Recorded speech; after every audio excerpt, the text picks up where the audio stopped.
त्यो लटरमेश्वर भयो ठ्याक्कै मेरो आउँमा छ त त्यहाँनिर हो देख्न सक्नुहुन्छ।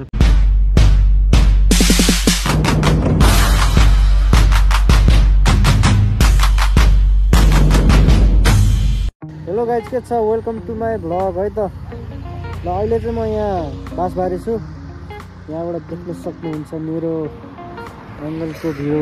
यो पुरै के धुवा जति सबै धुवा हो क्या, त्यो हावा होइन कि सबै एयर पल्युसन भएको नि कस्तो धुलो धुवा हैट। यहाँबाट हेर्दाखेरि त पोल्युटेड काठमाडौँ। ल गाइज म अब आधी बाटो पुगेपछि फेरि भ्लग गर्छु। ल अहिलेलाई यहाँबाट जाउँ, ढिलो भइसक्यो मलाई पनि घर जानलाई है त। हिमाल चाहिँ त्यो देखिरहेछ कोडा, यता पनि हिमाल देख्छु होइन, देखिरहेछ अलिअलि पनि। त्यहाँ पनि हिमाल देखिरहेछ तर टक्क लाएर यो सबै धुवाले छेके खाके काठमाडौँ। ल गाइज एकछिनमा भेटौँला।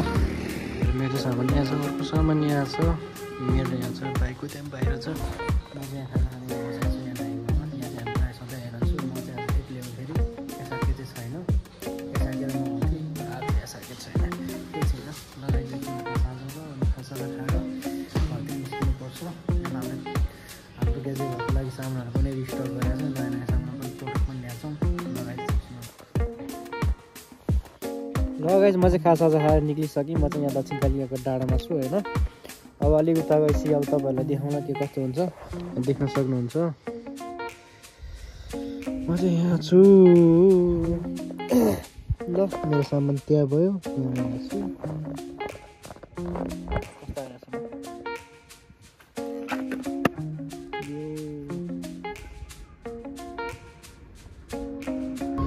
लगायत देख्न सक्नुहुन्छ। म चाहिँ मेरो गाउँको ओह्राल झरिसकेँ।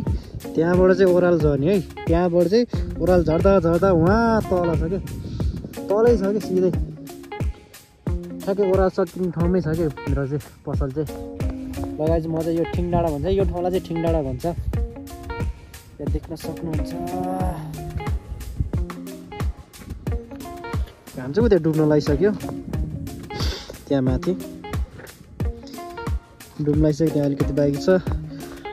त्यो लटरमेश्वर भयो ठ्याक्कै मेरो आउँमा छ त त्यहाँनिर हो, त्यो लटरमेश्वर है त गाइज।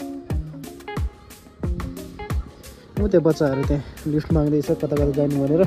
यहाँ बाँदर। ओ इसान तल झर, किसान भयो त्यो, किसान भयो।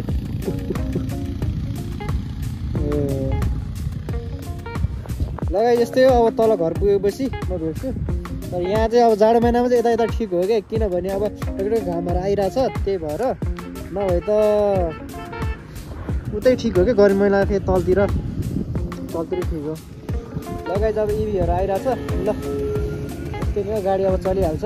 लगाइ अब घर गएपछि ट्याक्टक्क लाएर बोल्छु। त्यो चाहिँ अस्ति राति जलेको गाडी है गाइज। होइन अस्ति राति मैले चाहिँ त्यो भिडियो चाहिँ हालेको नि, त्यो पनि रेकर्डेड छ, त्यो भिडियो पनि हाल्छु म। यो भिडियो पछि आउँछ होला त्यो भिडियो। त्यहाँनिर त्यहाँ अगाडि जलाएको थियो, टक्टक्क उकालोबाट आउँदा टक्टक्क त्यहाँनिर जलाएको थियो। जस्ट साइड लगाएर चाहिँ यहाँ राखेको छ। पुरै हेर्नु त्यो सिसाहरू पुरै यस्तो भएछ। यो चाहिँ पेट्रोल गाडी है। कतिजनाले चाहिँ इभी गाडी त्यो ठुलोवाला माइक्रो जस्तो भन्ने थियो, तर होइन, यो हो सत्यमा खासमा। ल गाइज अब घर गएपछि भेटौँ ल। आज राति चाहिँ हामीले यहाँ सिक्किरी गाउँमा यहाँ यसो गाडी जलेको टक्क यहाँ घरबाट देखिरहेको थियो कालो कालो धनीलाई। लास्टमा त गाडी जल्या रहेछ, देख्न सक्नुहुन्छ। पुरै जलिसकेको छ गाडी, टायर सायर केही छैन, भर्खरै नयाँ गाडी भन्थ्यो यो। लगाइ यस्तै हो ल। टक्क क्लास सुरु हुन्छ भने म बसिरहेको छु। लगाइ अब आजलाई नै यत्तिकै टुङ्गाउनु पर्ला जस्तो छ भ्लग। अब भ्लगको एन्डिङै अब गर्नु पर्ला जस्तो छ। अब काठमाडौँबाट हामीले यो चाहिँ नयाँ प्रोडक्ट ल्याएको हो हाम्रो ग्याजेट नेपालको लागि। अब भोलि म यसको रिभ्यू भिडियो हाल्छु के कस्तो छ, हेर्नु होला। यदि हजुरलाई चाहिन्छ भने अर्डर गर्नु होला, हामीले रिजनेबल प्राइसमा दिन्छौँ यो। ल गाइज अब आजको लागि यति नै, भोलि अर्को भ्लगमा भेटौँला। By by.